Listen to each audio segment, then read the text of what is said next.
Snapchat started with vertical video, disappearing messages. All of the platforms have that. And I think TikTok is the latest upstart to come in. And now you see Reels and Shorts and all of these competitors coming in and trying to emulate that. How does a person answer why something happens? When you look at the findings in different fields, scant is the part of life in which we live. To attain the highest values. Are people just getting more and more creative? It feels like being creative was something you studied for, or like it was reserved for people that were working in Madison Avenue. It's very like sort of walled garden stuff. But now it feels like a lot more people are creative. Is that actually the case, or is it that it's technology, tools, and platforms are enabling just more people to do this? And maybe even related, is that helping people actually become more creative? I think it's all of those things, right? I think kind of what the magic of TikTok has been of just leveling the playing field and giving people tools. I mean, if you think about making a YouTube video, you need to set up lights, you need to have a nice camera, you need to have someone that can edit the video and post something that's long form. That's challenging. It's a huge barrier to entry. And TikTok came in, it has all these tools. I remember I made my first TikTok video for fun, and it suggested music that would be good in the background, and I was like, wow, this actually is pretty good. And the editing tools are easy to use. So I think kind of just the ease of use of technology in general has made it easy. And then I think TikTok is just fun and silly, and that's kind of the ethos of it. Obviously, there have been issues with misinformation, and they are not immune to the problems that other social media has faced, but overall, you're seeing really kind of lighthearted content there. And I think that kind of brings that out. And I think too, the challenges. So what's the different trends and challenges on the platform is a big thing.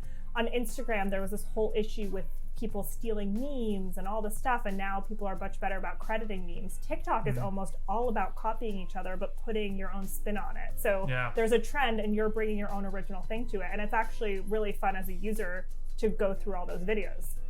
So I think that's different than what we've seen from other platforms. So you mentioned TikTok a few times. Is you sort of consider them as a trailblazer for this, making it more accessible for more people to be almost like identify as creators? Yeah, I mean, I think there's been a few pioneers. I think Snapchat is kind of the original pioneer. Obviously Facebook, but if we look a little bit in more recent history, Snapchat started with vertical video, disappearing messages. All of the platforms have that, and I think TikTok is the latest upstart to come in, and now you see Reels and Shorts and all of these competitors coming in and trying to emulate that. So I think they're onto something, but they're not the first, and they're not going to be the last. Yeah. What are you seeing platforms do now? I know this is one of the things you write about quite a bit. These big platforms, even some of the OGs like Facebook, that are now investing in creators. What are some of those things that they're actually doing to support creators? Yeah, I mean, for so long, Instagram in particular did not pay creators. Sarah Fryer, who's a Bloomberg reporter, wrote a book about Instagram, and an anecdote that stuck out to me was that one of the founders said, "We will never pay people to use this service." And I think that ethos was really there for so long. But I think what's changed is there's so much competition now.